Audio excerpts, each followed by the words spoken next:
कि जैसे के भक्त होए तो किसी सपना सताई भोला नाथ दी है तो सुख नाच हरियार हो जाई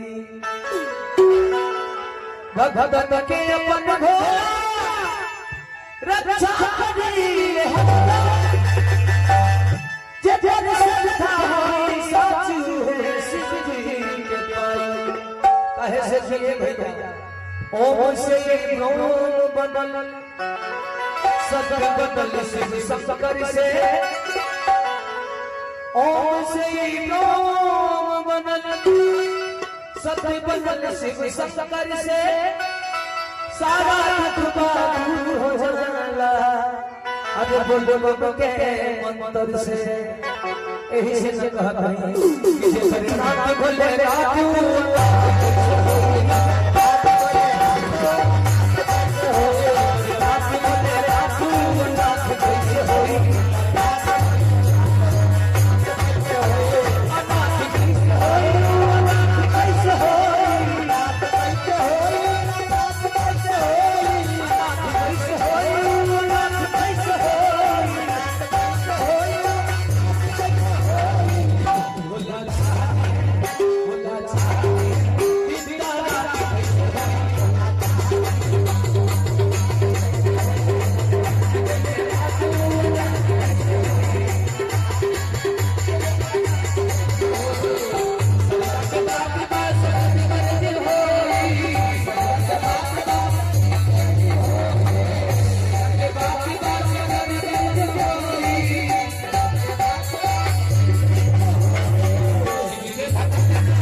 इसी के साथ आप सभी को प्रणाम। जय जय जय जय।